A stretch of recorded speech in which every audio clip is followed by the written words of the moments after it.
가까운 사람이 이렇게 소개하는 것도 좋은 것 같습니다.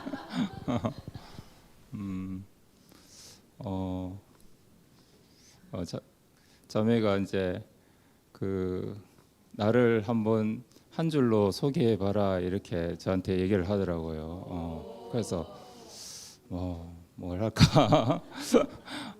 그랬는데 이제 나보다 항상 더 많이 사랑하고 그래서 더 아파하기도 하고 하는 하나님이 주신 가장 큰 선물 그렇게 좀 짧게 이렇게 적었거든요. 예. 저의 가장 큰 선물인 장은연 장매를 소개합니다.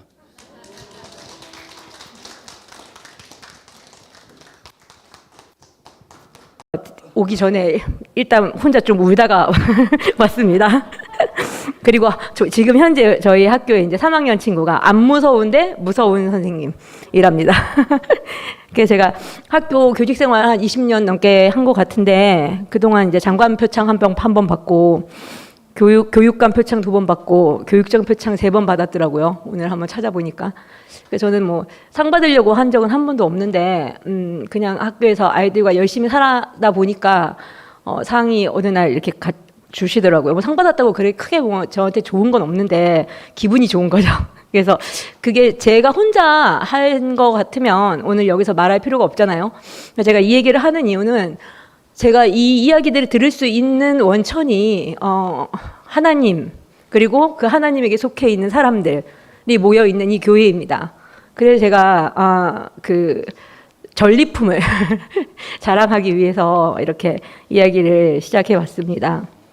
어린 시절을 한번 말씀드려 볼게요. 저의 어린 시절에 제목을 붙이자면 찬란한 어린 시절입니다. 저희 부모님 참 넉넉하신 분들이었어요. 뭐 경제적으로도 옛날에 어렸을 때는 넉넉했지만 그 마음이 참 넉넉하셨던 것 같아요. 그래서 한 번도 저랑 한 약속을 어기신 적이 없어요. 옛날에 어렸을 때 빨간 자동차가 있었거든요. 이렇게 발로 이렇게 움직이면서 이렇게 핸들도 있고 하는 자동차인데 기억나시는 분도 있을 거예요. 옛날에 그게 좀 비쌌잖아요. 큰 자동차. 그러니까 이렇게 발로 밀고 다니는 붕붕카랑 달라요. 그건 조그맣고 이 자동차는 진짜 크거든요.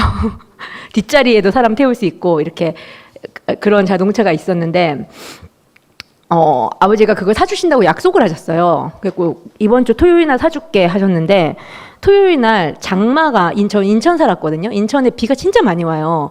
근데 장마가 져가지고 비가 정말 밖에 나갈 수 없으면 학교가 휴교할 만큼 비가 왔어요. 근데 제 아버지가 그걸 사준다고 약속을 하셨잖아요. 아버지가 그거 시장에 그 비를 뚫고 가셔서 비닐에 그 자동차를 꽁꽁 싸서 그 되게 크고 무겁거든요. 그거를 가지고 사오셨어요. 그게 기억이 나요. 그래서 그 자동차가 저한테 이제 되게 귀했는데 저는 혼자 컸으니까 그거를 누구랑 동네 애들이랑 나눠 탄다는 생각이 전혀 없었던 것 같아요. 어린 마음에 이거 내 건데 왜 애들하고 나눠 타야 돼? 이렇게 생각을 했는데 어느 날 이제 당연히 그러니까 애들 안 태워줬죠.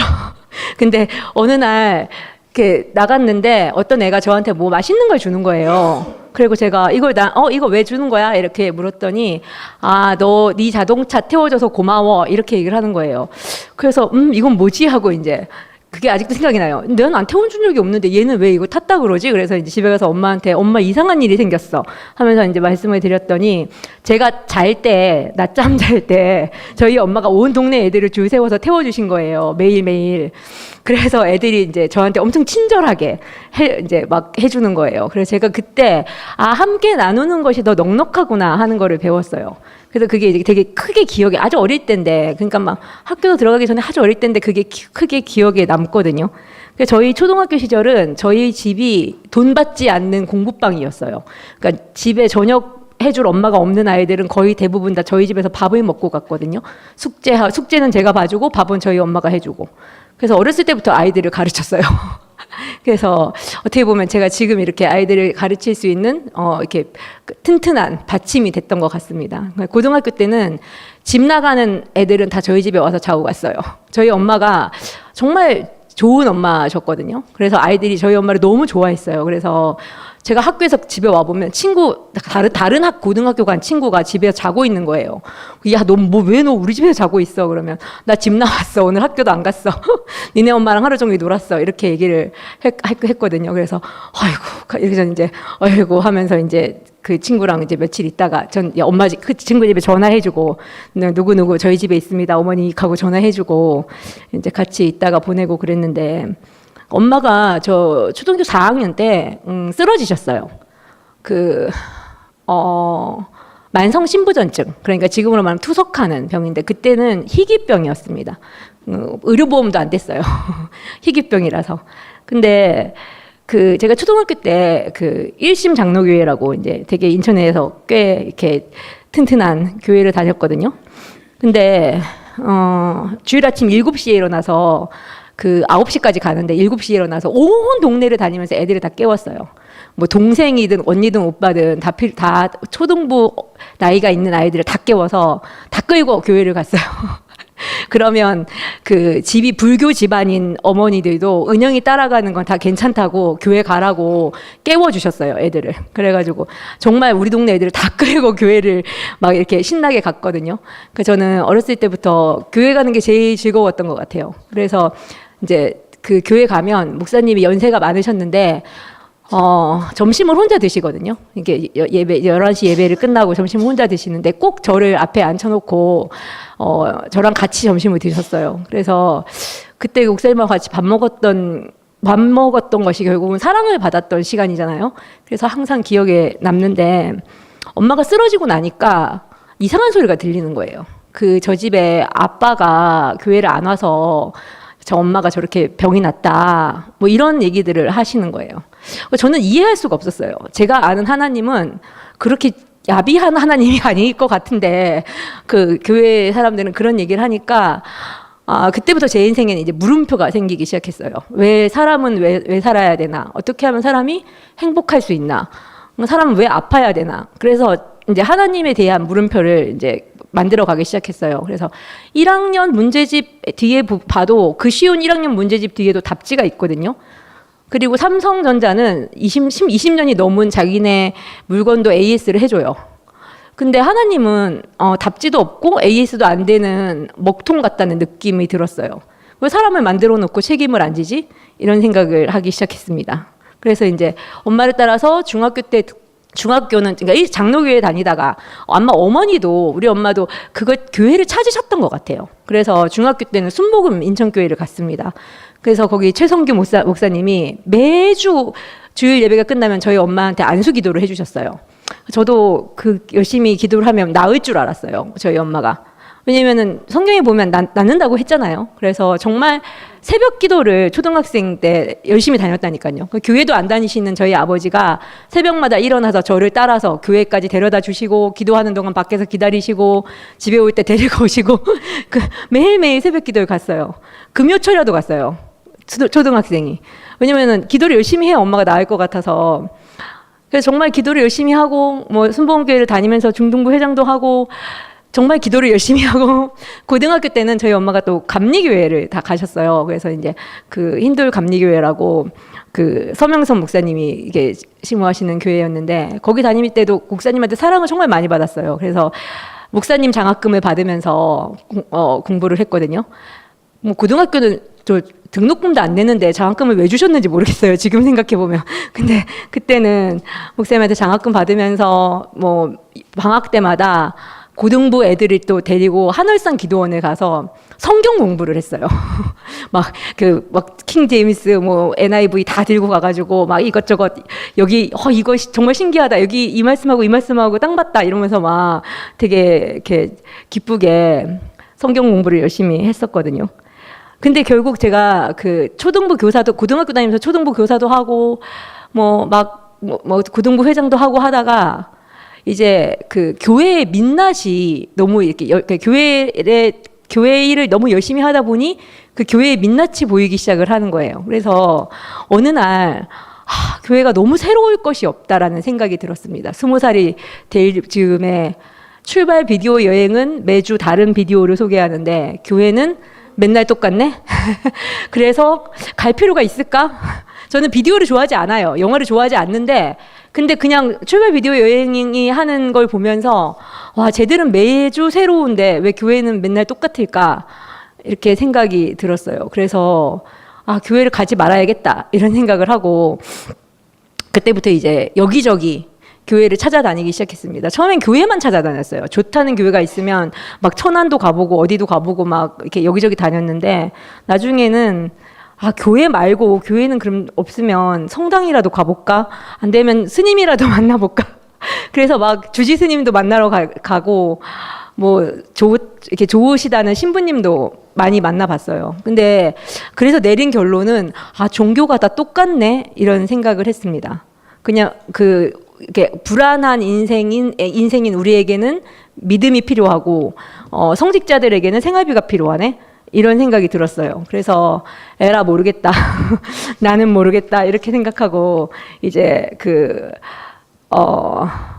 약간 퍼져 있었는데 그때 이제 제가 맨 처음에 이대 들어가서 다니다가 휴학하고 있었는데 제가 저를 사랑해 하셨던 여의도 순복음교회 장로님께서 너는 하나님의 일을 좀 해야 된다. 신학을 좀 해봐라. 자꾸 꼬시셔서 그러면 또 이 길인가 싶어갖고 그때 한 세대 이제 한 세대가 순복음에서 세운 대학이거든요. 거기 신학과에 이제 들어갔어요. 갔더니 뭐 4년 장학금 주고 독일로 유학도 보내주고 매달 30만 원씩 장학금을 준다 하더라고요. 그래서 뭐 그러시든지요 하면서 그냥 거기를 갔는데 거기서 저는 이제 김경욱 오빠를 만나게 됐습니다. 그래서 제가 그래서 제가 이제 제 화두가 행복이었거든요. 그러니까 절대적인 행복, 그러니까 비교적인 행복 말고 뭐 잠깐 행복한 거 말고 사람은 절대적으로 행복할 수는 없나? 이런 생각이 이제 늘 들었던 것 같아요. 그래서 제가 그 이후에, 그러니까 정말 절대적인 행복을 제가 찾아서 이렇게 정말 신나게 살았거든요. 그래서 지금 돌아봐도, 너무 감사하고 행복한 시간을 살았던 것 같습니다. 그래서 제가 오늘 제목이 그리스도 안에서 함께하는 온전한 행복이라고 지어봤는데, 행복의 조건이 이거더라고요. 그리스도 안에서 함께 하면 행복해지는 것 같아요. 그래서 욥기 23장 10절에 보면 그러나 내가 가는 길은 그가 아시나니 그가 나를 단련한 후에는 내가 정금같이 나오리라 하셨는데 정금이 불 속에서 많이 연단돼서 불순물이 없는 순금을 말한대요. 그러니까 저는 왜 하나님을 믿냐고 저한테 물으면 저는 뭐라고 대답해야 되나 하고 이제 늘 고민하고 있거든요. 그래서 오늘까지 고민한 결과는 길을 아시는 분, 그러니까 내가 어디서 와서 어디로 가는지를 아시는 분이 계시는 것과 안 계시는 것은 인생에 참 큰 차이인 것 같아요. 하나님이 있다고 믿든 안 믿든 건 제 자유잖아요. 근데 제가 그걸 하나님이 계시다고 믿는 순간 저는 어디에서 와서 어디로 갈지를 아시는 분을 알게 되는 거예요. 근데 제가 그걸 하나님이 계시다고 믿지 않으면 저는 어디로서 와서 어디로 가는지 모르는 사람으로 살다가 가게 되더라고요. 그걸 제가 스스로 궁리해야 되는 거죠. 저는 스스로 궁리해서 답이 나올 것 같지가 않아요. 저는 2번 생각해서 답이 안 나오면 묻거든요. 그걸 누구한테라도 물어요. 제가 생각할 때 2번 정도 생각했는데 답 안 나오는 건 저한테 답이 없는 거라고 생각해요. 저는. 지금도 저는 2번 생각해서 답 안 나오면 저희 반 애들한테도 물어요. 그걸 알만한 사람한테 항상 묻거든요. 그럼 항상 답이 나오더라고요. 왜냐하면 그걸 알만한 사람한테 물었으니까. 정 안 되면 챗 GPT한테라도 묻습니다. 근데 그러니까 저는 제가 어디서 와서 어디로 가는지 2번 생각해봐도 모르겠어요. 그러면 평생 생각한다고 알 수 있을 거라고 생각이 들지 않습니다. 그래서 저는 제가 어디서 와서 어디로 가는지를 명확하게 알고 계시다고 하시는 하나님과 그 하나님에 대해서 적혀 있는 성경이 제 인생에 너무 큰 축복이고 선물이라고 생각합니다. 그래서 전지전능하시다는 것이 도깨비 방망이라는 이야기가 아닌 것 같아요. 하나님이 전지전능하시다는 것이 그냥 내가 뭐 하나님 나 복권 당첨되게 해주세요 하면 당첨되게 해주시는 그런 게 아니고 그 전지전능하심은 제가 어디서 와서 어디로 가는지를 아시는 거죠. 그러니까 나의 가는 길을 아시는 분. 그래서 저한테는 전지전능하신 분이에요. 그래서 제가 그분을 만나서 살 수 있다는 것이 너무 감사한 것 같아요.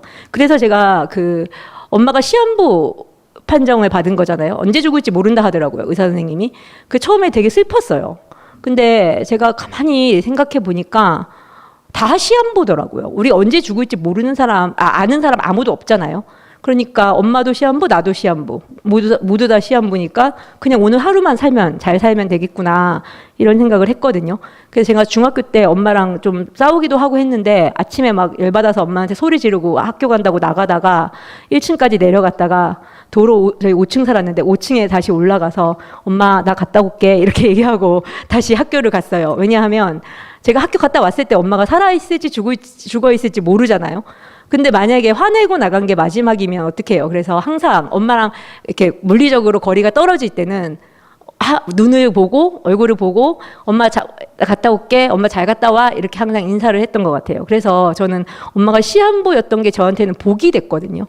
항상 엄마와의 하루를 소중하게 생각하면서 살 수 있었던 것 같아요. 그래서 항상 알 수 없는 인생을 넉넉하게 만드시는 하나님 덕분이거든요. 그러니까 알 수 없는 인생인데 항상 넉넉해지는 거예요. 그러니까 어떤 일이 발생을 해요. 엄마가 돌아가셨어요. 근데 엄마가 돌아가셨지만 제 인생은 제가 그때 가장 행복한 고아였거든요. 그래서 나는 세상에서 가장 행복한 고아야 이렇게 생각했습니다. 그리고 엄마 인생을 넉넉하게 추소할 수 있었어요. 그리고 제가 경북 발령을 받았는데 대구 시험 3번 쳐서 떨어져 갖고 경북 갔거든요. 그럼 뭐 이게 왜 시험 쳐서 떨어졌나? 공부할 힘이 없었어요. 교대를 졸업하고 나니까 공부에 공짜도 하기 싫은 거예요. 너무 힘들게 교대를 졸업해서 막 너무 힘들게 과외 새벽 2시까지 하고 새벽 6시까지 레포트 쓰고 9시까지 학교 가서 하는 생활을 4년을 하고 나니까 제가 이제 혼자 돈 벌어서 생활하고 교대 다니고 했잖아요. 그러니까 졸업을 딱 하고 나니까 정말 손가락 하나도 까딱하기 싫더라고요. 그래서 에라 난 모르겠다 이렇게 하고 이제 있다가 제가 경북을 갔는데 경북 간 것도 저한테는 복이에요. 왜냐하면 제 성격이 경북 교육청에 참 잘 맞더라고요.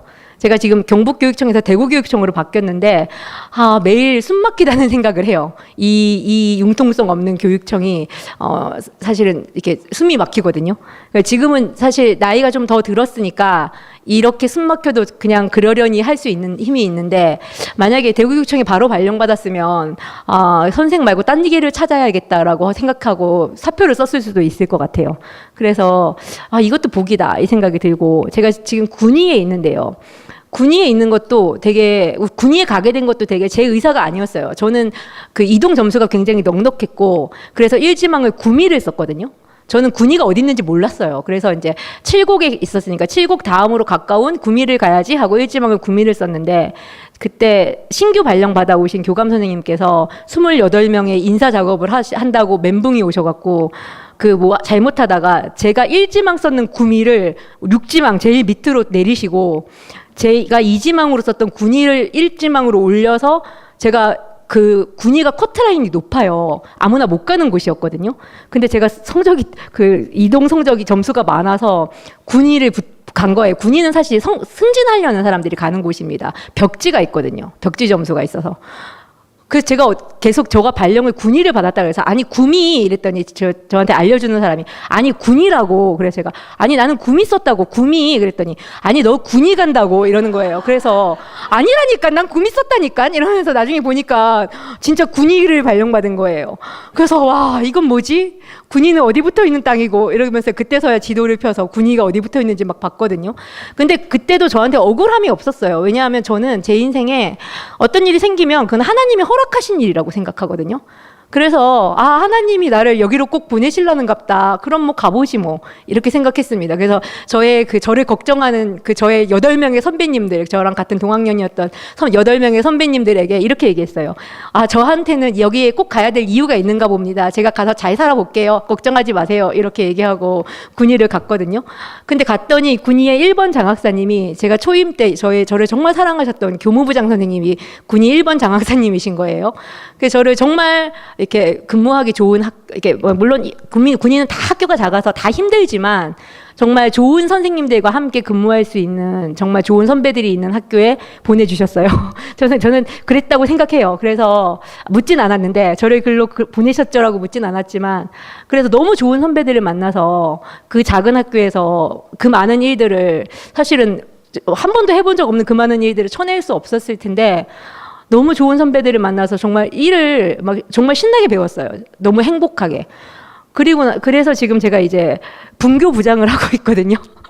그래서 제가 큰 학교 다 있을 때 부장을 한 번도 해본 적이 없는데 이렇게 그 교장 교감 없는 학교에 분교 부장을 하게 될 거라고는 정말 상상도 해본 적이 없습니다. 그래서 참 하나님이 그 하시는 일은 항상 온전하다 이렇게 하는 믿음이 제게 있기 때문에 어디를 가나 저는 지금도 아마 그 제가 생각할 때 대한민국에서 제일 행복한 선생님이 제가 아닐까 이런 생각을 하거든요. 그 다음 이야기는 에베소서로 갑니다. 네, 그 4장 13절인데요. 우리가 다 하나님의 아들을 믿는 것과 아는 일에 하나가 되어 온전한 사람을 이루어 그리스도의 장성한 분량이 충만한 데까지 이르리니. 이 말씀을 제가 읽을 때 이렇게 옛날에는 참 궁금했어요. 도대체 그리스도의 장성한 분량이 뭘까? 어떻게 하나님은 우리를 거기에 이르게 하실까? 그래서 항상 이렇게 저한테 이렇게 퀘스천 마크였거든요. 그래서 물음표를 가지고 있었는데 그래서 이번에 그럼 이 물음표를 그냥 내만큼 한번 생각해 보자 이런 생각이 들어서 이 말씀을 생각을 해봤거든요. 근데 잘 이렇게 읽어보니까 장성한 분량에만 신경을 쓰고 있었는데 그 앞에 그 하나님의 아들을 믿는 것과 아는 일에 하나가 되어가 있더라고요. 그래서 이런 말이 있었네 앞에 이런 생각이 들었습니다. 그래서 하나님의 아들을 믿는 것과 아는 일에 우리가 하나가 되면 그러면 장성한 분량이 충만한 데까지 이르게 될 것 같아요. 그래서 전제 조건이 이루어지면 그 뒤에는 따라오는 거잖아요. 그래서 이게 뒷부분 장성한 분량에 열심히 읽을 것이 아니고 앞에 있는 우리가 다 하나님의 아들을 믿는 것과 아는 일에 하나가 되는 것을 읽었어야 되는 거였구나 이런 생각을 혼자 했거든요. 그래서 제가 이제 저희 신랑이 우주를 떠돌았다고 할 때 사실은 되게 잘 살았어요. 저희 신랑하고 저하고는 뭐 그렇게 크게 싸우지 않기 때문에 잘 살았고 저희 아들하고도 뭐 아들이 이제 지금 사춘기를 심하게 이제 막 거치고 있는데 나름 이렇게 매일매일 발전하면서 잘 살았거든요. 근데 풍성하지 않더라고요. 셋이 하나 되는 거는 이제 좋죠. 하나 되면. 근데 풍성하지 않은 거예요. 피곤하지만 그래도 교회가 풍성하잖아요. 교회 오면은 사실 집에서 가족들하고 있는 것보다 훨씬 피곤해요. 근데 그렇지만 풍성하고 그리고 이것이 땅끝까지 이르는 출발점이 되는 것 같아요. 그 온 유대와 사마리아와 땅끝까지 그 갈 수 있는 출발점이 저는 교회라고 생각이 됩니다. 그래서 이 장성한 분량을 저는 이제 요새 나이값 하는 걸로 열심히 이제 채우고 있거든요. 그 어디를 가나 이렇게 특히 저희 학교에서는 제가 지금 나이가 제일 많기 때문에 옛날에는 항상 이렇게 등기될 언니 오빠 선생님들이 많았는데 이제 제가 이제 다 모든 사람들의 기대일 등이 돼야 되는 그래서 그렇게 하다 보니까 되게 근데 그 보람도 있고 기쁘기도 하고 그렇더라고요. 그래서 시야도 넓어지고 품도 좀 넉넉해지고 그래서 지금도 이제 그 선생님 한 분이 병가를 내셔갖고 제가 이제 그 반을 다 하루 종일 이렇게 그 데리고 있는데 되게 미안해해요. 왜냐하면 아파서 사고가 나서 병가를 냈지만 다른 기간제를 못 구해가지고 제가 이제 수업을 계속 들어가니까 되게 미안해하는데 제가 정말 조금도 그 선생님한테 원망하는 마음이 없는 거예요. 그래서 제가 아픈 사람은 쉬어야 된다. 아픈 사람은 치료를 받고 쉬어야 된다. 학교 일은 절대 생각하지 말고 내가 네보다 경력도 더 많은데 못 가르칠 것 같나? 그러니까 절대 걱정하지 말고 그냥 푹 쉬어라. 치료 잘 받고 쉬어라. 다 의사 선생님이 가라 그럴 때까지 절대 퇴원도 하지 말고 오래오래 이제 치료를 받고 와라. 이렇게 얘기를 했거든요. 그랬더니 그 쌤이 너무 마음이 불편했는데 내 얘기 들으니까 마음이 너무 편해진다고 그렇게 얘기를 하더라고요. 그래서 제가 하나님의 창조의 목적이 뭔가 이렇게 생각해 봤는데, 결국은 제가 아들을 볼 때 언제 제일 기쁘냐면, 엄마 내가 태어나기 참 잘했어 이렇게 말하면, 엄마가 나를 낳아줘서 너무 고마워 이렇게 말하면 제일 기쁠 것 같아요. 그러니까 제가 하나님한테 드릴 수 있는 가장 큰 찬송은, 제 숨쉬는 모든 순간이 감사합니다. 그 제 인생에 후회도 없고 억울함도 없습니다. 이렇게 얘기하면 가장 큰 찬양이 아닐까 이런 생각이 들더라고요. 그래서 제가 당신을 만나서 당신의 손에 붙잡혀서 지금까지 살아온 것에 조금의 후회도 억울함도 없습니다 라고 제가 얘기를 할 수 있는 그 삶을 살 수 있다는 게 너무 감사하다는 생각이 들거든요. 제가 후회도 없고 억울함도 없으니까 딱히 미워하는 사람도 없어요. 제가 화를 내면 30분에 못 가는데 그 이유가 뭐 그닥 그 30분 이상 화낼 만큼 그렇게 화날 일이 없더라고요. 그래서 한 30분 지나면 내가 왜 화났었지 하면서 이렇게 자꾸 까먹어서, 내가 어제 뭐 때문에 화가 났었는데 뭐 때문에 화가 났었지 이렇게 자꾸 까먹게 되더라고요. 그래서 저는 우리 안에 있는 모든 억울함을 다 제하여 주시기를 원하는 마음이 들거든요. 아이들 보면 어떤 아이들이 뾰족뾰족하냐면, 억울함이 있는 아이들이 뾰족해요. 뾰족해서 다 그 가시로 자기도 찌르고 남도 찌르거든요. 근데 그 억울함을 풀어주면 아이들이 정말 이렇게 가시를 다 이렇게 뽑아내면 안에 예쁜 아이가 들어있는 것처럼 다 예뻐지거든요. 그러니까 이제 제가 가시가 없어야 그 아이의 가시를 뽑아줄 수 있어요. 그래서 제가 제 인생에 영원히 억울함이 없기를 바라고, 그래서 제가 저를 만나는 사람들이 억울하지 않기를 바래요. 그래서 제가 아이들한테 항상 마지막에 적어주는 게 기다리며 기대합니다거든요. 앞에는 안 적어요. 네가 무엇이 되기를 내가 기다리며 기대하는지는 정할 수 없어요. 그 아이가 어떻게 자랄지 모르기 때문에. 하지만 저는 그 아이가 멋진 사람이 되기를 기다리며 기대하며 기다리는 거죠.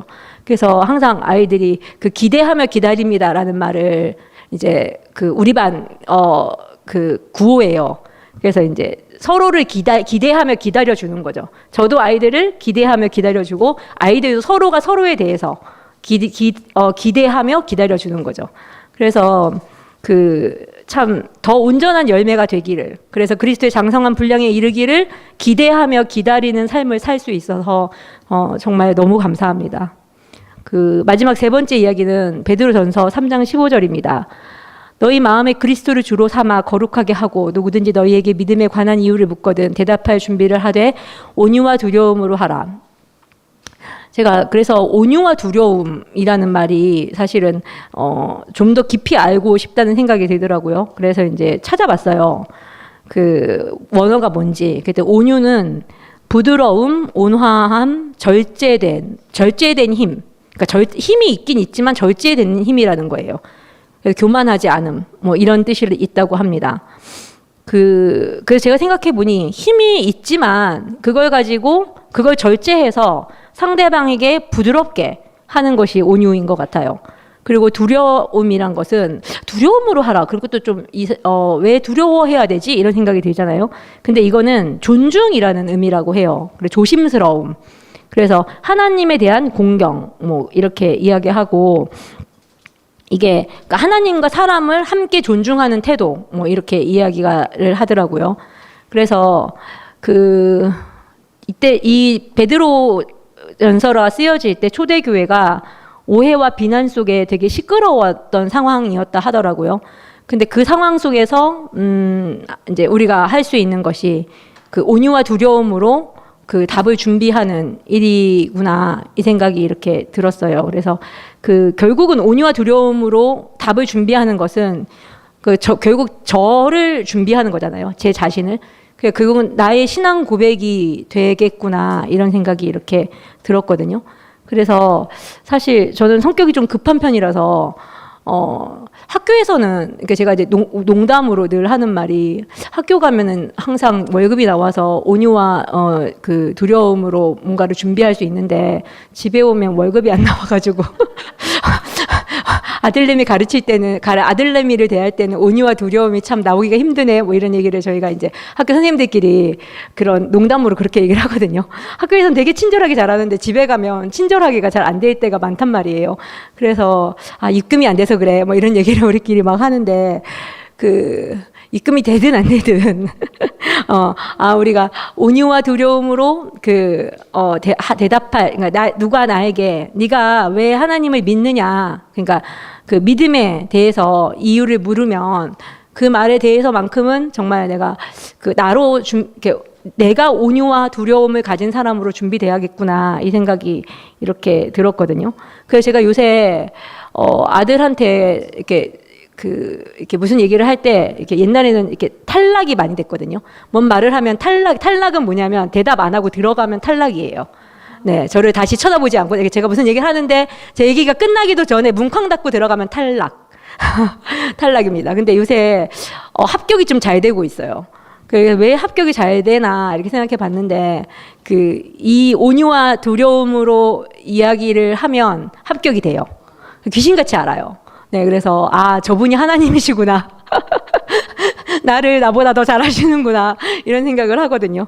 그래서 이렇게 제가 뭐 말하다가 이미 전화가 뚝뚝뚝 끊어지면 탈락이에요. 근데 이제 제가 얘기할 때 듣고 있고 알았어 이렇게 하고 끊으면 합격이에요. 그래서 제가 이 온유와 두려움을 제게 훈련시키시기 위해서 너무 온전한 아들을 주셔서 참 너무 감사하다는 생각이 들거든요. 학생과 학부모에 대해서도 항상 온유와 두려움으로 하면 문제가 안 생기더라고요. 근데 선생님들이 제일 잘하는 게 지적질입니다. 네, 그래서 어떤 분은 선생 며느리는 절대 안 모신다 하더라고요. 지적질을 해대서. 근데 그 지적질에 사랑이 빠지면, 목사님 지난주 주일날 말씀하셨잖아요. 지적질에 사랑이 있으면 그거는 그 친구를 이렇게 잘하게 해요. 근데 지적질에서 사랑이 빠지면 재수 없게 합니다. 그래서 제가 아이들이 문제가 있을 때 항상 문제가 무엇인지 정말 열심히 관찰하거든요. 막 정말 숨 쉬는 것도 있고 관찰을 해요. 그리고 제 마음속에 그 친구를 도와야겠다는 마음이 정말 있어요. 그래서 정말 조심스러운 마음으로 그 친구를 이제 마음을 어루만지면서, 그 다음에 마지막 이게 중요합니다. 그 친구가 그 다음 갈 길을 제시해야 돼요. 그러니까 지적질을 해놓고는 그 다음에 예를 들어 너 왜 그렇게 이상하게 걸어? 이렇게 얘기하고는 그게 끝이면 그래서 어쩌라고 이렇게 됩니다. 내가 이상하게 걷는데 선생님이 보태준 거 있어요? 막 이러거든요, 애들이. 그래서 이상하게 걸어 얘기하기 전에, 야, 넌 너무 멋있는데 발을 이렇게 너무 옆으로 이렇게 안 하고 이렇게 11자로 하고 걸으면 더 멋있어지겠다라고 이제 접근을 해야 되는 거죠. 네가 이렇게 계속 이렇게 저희 학교에 이렇게 걷는 애가 있거든요. 이렇게 뒤뚱뒤뚱. 근데 살이 많이 쪄서 그래요. 그렇지만 계속 그렇게 걸으면은 이제 이렇게 몸이 비뚤어지잖아요. 잘하는 아이니까. 그러니까 네가 이렇게 걷다가 너의 몸이 비뚤어지고 네가 아프게 될까봐 선생님이 참 걱정이 돼. 이제 이렇게 늘 얘기를 하거든요. 그럼 저만 보면 똑바로 걸으려고 노력해요.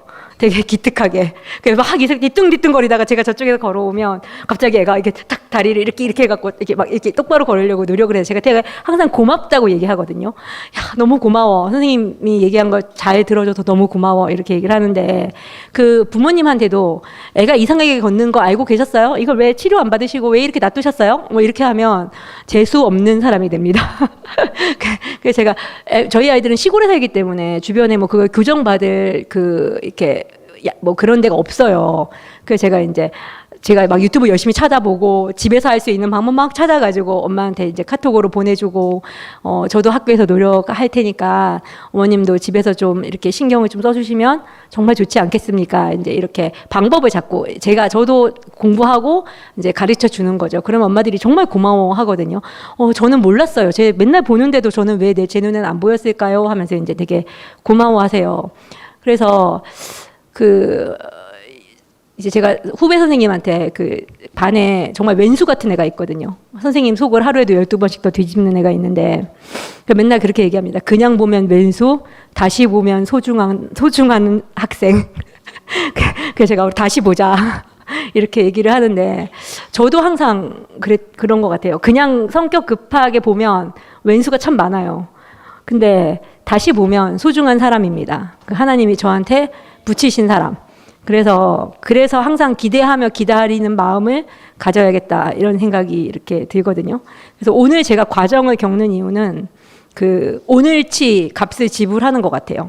그 값을 지불하면 제 인생이 더 온전한 답을 가지게 되는 거죠. 왕 같은 제사장이라고 하셨잖아요.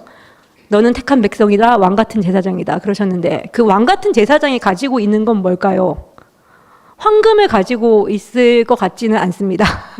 저는 왕 같은 제사장이 사람을 살리는 권위를 가지고 있을 것 같아요. 그 사람 앞에 가면 제가 무거운 짐을 내려놓게 되고 죽을 것 같다가도 살게 되고 할 것 같거든요. 제 앞에 왕 같은 제사장이 있다면 제가 오늘 지불하는 이 인생 값이 제 인생을 그리스도의 장성한 분량에 이르게 하고 온유한 마음으로 답을 준비하게 하는 그 값이 아닐까 이런 생각을 늘 하거든요. 그래서 되게 힘들었던 날은 침대에 누우면서 생각합니다. 야, 오늘 정말 값 많이 지불했다. 그러니까 오늘은 정말 이렇게 요만큼 이 값 지불한 만큼 내가 하나님 원하시는 그 열매에 더 가까이 갔겠구나 이렇게 생각하고 그러면은 그 다음 날 주시는 날을 살 수 있는 힘이 생기더라고요. 그래서 하루하루 사는 게 너무 좋아요. 그러니까 내일은 사실은 잘 모르겠고 저한테는 오늘이 유일한 날이고 제가 사는 유일한 날이라서 제가 이렇게 그래서 아까 다른 어떤 선생님이 저보고 강강약약의 대명사 이렇게 얘기했는데 그래서 제가 이렇게 아이들한테 필요한 게 있으면 교장 선생님이 좀 이렇게 강하시더라도 굴하지 않고 내일을 모르기 때문에 오늘 교장 선생님한테 그건 안 됩니다 하고 이렇게 얘기하기도 하고 그러거든요. 근데 참 이렇게 은혜로 한 번도 이제 교장 선생님들한테 미움받지 않고 지금까지 잘 살고 있는 것 같습니다. 그래서 참 저를 이렇게 말씀한다고 이제 제가 이렇게 한번 인생을 돌아보면서 이렇게 봤더니 저를 가르쳐 주셨던 선생님들 이름은 기억이 하나도 안 나고 제가 다녔던 교회 목사님들 이름은 다 기억이 나더라고요. 제가 항상 제 인생에 교회가 가장 큰 가치였기 때문에 그래서 제가 참 어렸을 때부터 태어나면서부터 지금까지 하나님 손이 있었구나 그 생각이 이렇게 들었거든요. 그래서 참 AS를 철저하게 하고 계셨구나. 답지도 다 준비해 놓으셨구나. 제가 그때 몰라서 이제 그랬지. 지금 보니까 답지가 있고 AS도 다 해주고 계셨더라고요.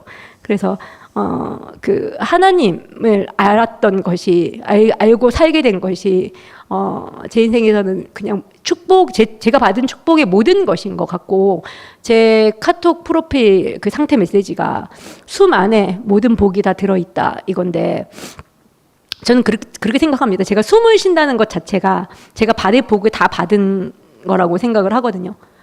그래서 더 여기서 추가해달라고 하지 않아도 늘 넉넉하게 이렇게 주셔서 너무 감사합니다.